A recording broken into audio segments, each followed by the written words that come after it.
So if we can jump into the first topic. The first topic we want to talk about MCU movies, and the big news today is Kevin Feige is going on a retreat to plan the next 10 years of the MCU.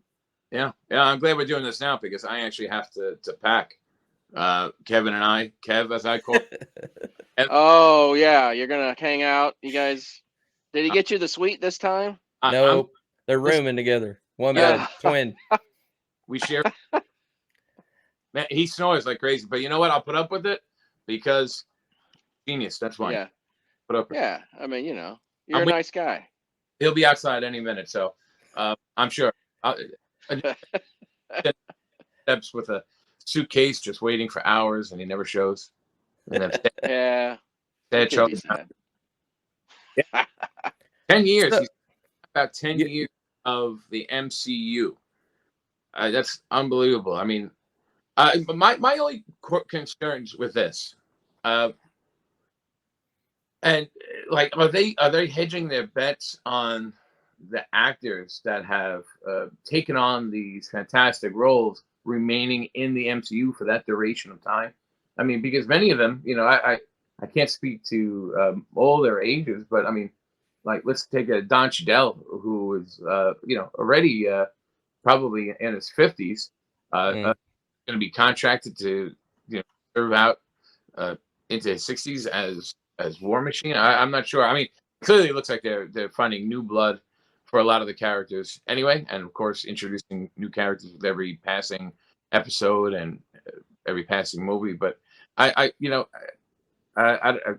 just wondering if that's what they're hedging their bets on. If they're considering that Thor 7 is going to be in 10 years. Who what's the plan with that? I wonder. don't Yeah, you it would think be that's hard to try to plan that with Thor because with Chris Hemsworth, they all thought this movie might be his last, and now they're hinting that maybe he'll come back. But honestly, like how do you plan something around Thor when you're unsure? Well, am I going to have him for one more movie, two, or Right. zero? And now I'm going to ask Ace this. What direction do you see then the MCU going in the next 10 years? And not counting what movies are already going to be Well, happening. they're smart and they're learning how to navigate this. So actors come and go. Contracts are probably for a set amount of time. They see, hey, if we're going to do this project, you're going to sign up for X amount of sequels. So we at least have you locked in. We'll probably have to negotiate price, blah, blah, blah. But, they'll have them locked in for as much as they want and best try to predict how they go forward.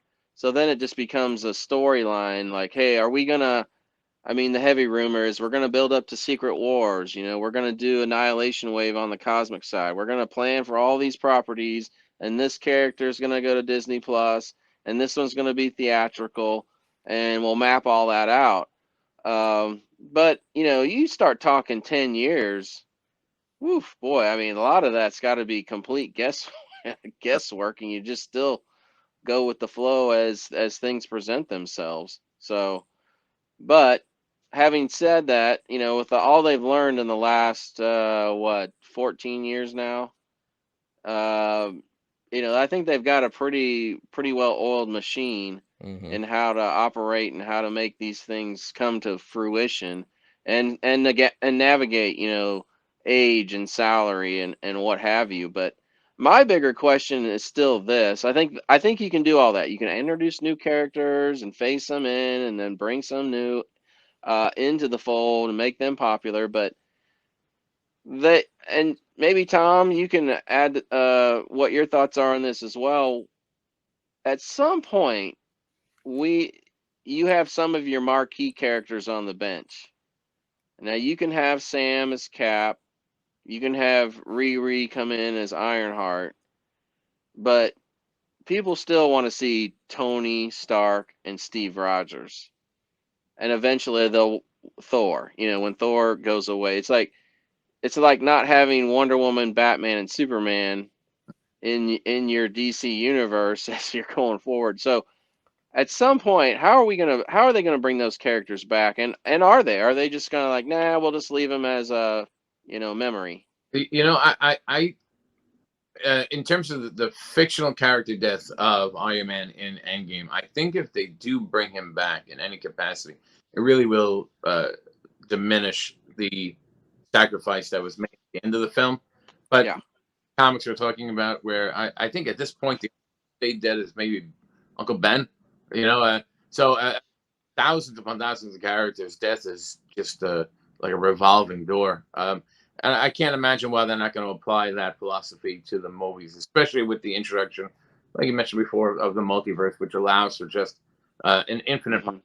infinite characters. Um, but you're right. I mean, in terms of marketing, in terms of sales, in terms of merchandising, I can't see Iron Man, Thor, Spider Man, to an extent. Uh, Yeah. Captain. They've become the. I'll rule out Spider Man for a second, even though just contractually because of the Sony thing, But just Right. pre Cap, Cap, Iron Man, and Thor, they're like the trinity of the MCU now. Yeah. And as you mentioned with Wonder Woman, Superman, Batman, I don't see really how they are going to continue without them in some capacity. I guess like you mentioned, really going towards legacy characters. I'm okay with Sam as Captain America. I think he's going to be a great Captain America. He looks fantastic. He carried his comics well for when he was Cap. I think he's going to be a great one.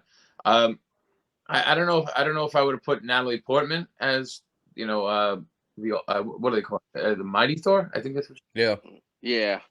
Just she's such a big name. I don't see her staying around and making more movies. I don't see it. I just don't see it happening. She seems like a hard person to contract for another trilogy of movies. I just don't see how that's going to carry. Um, and I don't think I don't know if Riri Williams is going to be a big enough name to carry on as Right. Sam. Right. Um, I think the whole genius teenager shtick is kind of going to be exclusively Peter Parker's. If Yeah. I Yeah. don't. The audience is taking too much to someone else with that same thing. Genius building suits. That's pretty much what. Well, that was my another major beef for what they had done with Spider-Man. But they essentially, he became like kind of like an Iron Man Junior already, and now we're gonna get a second Yeah. Iron Man Junior.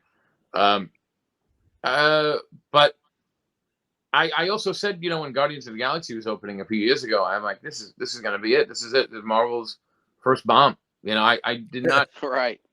I did not in a million years see audiences going to see a tree and a raccoon and relating to it and falling in love with it. And now we're talking about, 3 volumes later, a Christmas special coming up, got toys, comics. They pretty much the Guardians have completely been reshaped in the comics because of the success of the film. So Yeah. I may be talking on my ass with this because the truth is, I could be dead wrong about how much people are ready to accept. Maybe Ironheart is going to be huge and blow people away. Could be completely wrong. Maybe they are going to be strong enough to carry on the Marvel legacy, the MCU movies. I think Yeah. I think my next 10 years now, it's not gonna be the full 10 years, but there's certain things that Marvel still has to get right that they haven't gotten right yet. And one is Fantastic Four. They got to get something perfect with that. Just like because that is the first true family of Marvel. So they got to get that right. The They really do. second one, in my opinion, is they got to get the Hulk right. The Hulk has not been right yet. But is he back in the MCU fully yet? I think that's Not to my knowledge. I mean, I think it's still just they can't just have a Hulk movie because I Yeah. believe they still have to, Have tie it it in somebody with else. Universal and whatever the distribution rights, something like that. But yeah, so I still think if they can, obviously they can have Hulk in the movies. right. I just don't think it can be called Hulk. It would have to be maybe. I think maybe they could get by if they title it something else and there's other characters in there. Then even if he was the lead character, I think might be able to get by with it. But yeah, I don't know. I mean, I would say, and I don't know what everyone thinks about this, but I felt like The Incredible Hulk is an underrated movie, and I think Edward Norton nailed Bruce Banner to a T, and the Hulk in that one was savage as could be. That scene where he bursts out of the walkway and lands and just roars at the army, and I'm like, that's the Hulk, man. Yep. So, and I thought he was pretty great in the first Avengers, and then has kind of started to not become the Hulk. And now Professor Hulk is such a far cry from what we want to see. I think it's like, oh boy, we'll see what they can work on with that. Yeah, I'm not a fan of the Professor Hulk thing either. I just It just went on I too don't know. long. Yeah. It seemed like a gag that didn't need to play. It got played out quick. Yeah. The other thing they have to get right and get going is X-Men. And that could take forever. That could be almost 10 years right there trying to get that right. And then the last one for me is they got to get something going with like Nova and Adam Warlock and all them. That's true. Well, at least that one is easier because they're starting fresh with Adam Warlock and Nova, and they've already got that foundation of the cosmic side of things with Guardians. So I think that'll be their easiest thing to get going. But I'm still, and Fantastic Four, you kind of see where there's an inroad, maybe somewhere I think we can see maybe where that is, but trying to put together the X-Men, in my opinion, and I have confidence they'll pull it off, but I am still like, oof, that's going to be a challenge. You have like how many X-Men movies? Right. I'm hoping that they don't throw all the X-Men at us at the same time. I'd be okay. Yeah. With 2 or 3. To start with. I don't need the entire team recast and thrown at us instantly. I'd be okay with drips and drabs. Give us a base. Yeah. Right. I'd like to see I mean, this is the old school in me. I'd like to see just give me a Cyclops project. Like where we see Cyclops coming as a young adult, he's got his powers, and maybe we see him get befriended by Professor X and really see the true origin of the original X-Men, where we get the main 5. You know, the first 5, they start out and we get them, and they can accelerate it quicker, you know, because they can't go very long without Wolverine. No. You got to have Wolverine. That's the money. Whether right you there. like him or not, you got to have Wolverine pretty quickly. But I don't know. I like your idea of starting a little slow. You know, throw in maybe a couple Disney Plus series. I don't know, something like that. If the Doctor Strange movie is hinting at the presence of Patrick Stewart as Professor X, does that mean we are now just committing to seeing the Fox X-Men in the MCU? No, in my opinion, just because it's opening the multiverse, so this is just going to be a version of somebody in the Illuminati, and it just happens to be him. I think this multiverse is going to blow it open for them. 10 years, 20 years down the road, Iron Man and all that start all over. I don't know though. I think it is potentially going to be. You're both going to be right. I think this is going to show that those X-Men movies are just like Spider-Man. Now, you know, the first 5 Spider-Man movies are kind of canon in a sense. I mean, we have Tobey and Andrew in an MCU produced movie, Sony co-produced, and so in a weird way, they're canon. And so I think they're going to show, in my opinion, that all those old X-Men movies are also part of this. But I do think you're right, Coach, that this particular Professor X is not going to be that Professor X, even though it's still Patrick Stewart. So I think you're both right on that regard. I'd be happy to be wrong because I actually don't want to revisit the cast. I don't. I mean, I love Jackman, but let's start over. Let's start with someone fresh, young, unknown as Hugh Jackman was. You know. Yeah. I agree. I love Hugh Jackman, but I mean, you know, at some point you can't keep that physique at you start getting over 50. Right. I mean, it ain't gonna happen. I mean, yeah, I guess you can do it, but it's gonna be hell. Well, I mean, I would not. I'll coach him if he needs it. Yeah, I'll you know, give him. yeah. Well, he might still give you a call. He probably still wants to be in shape. So, Right. If you have enjoyed what you have watched, please hit the subscribe button and make sure you check out our other videos. Thank you.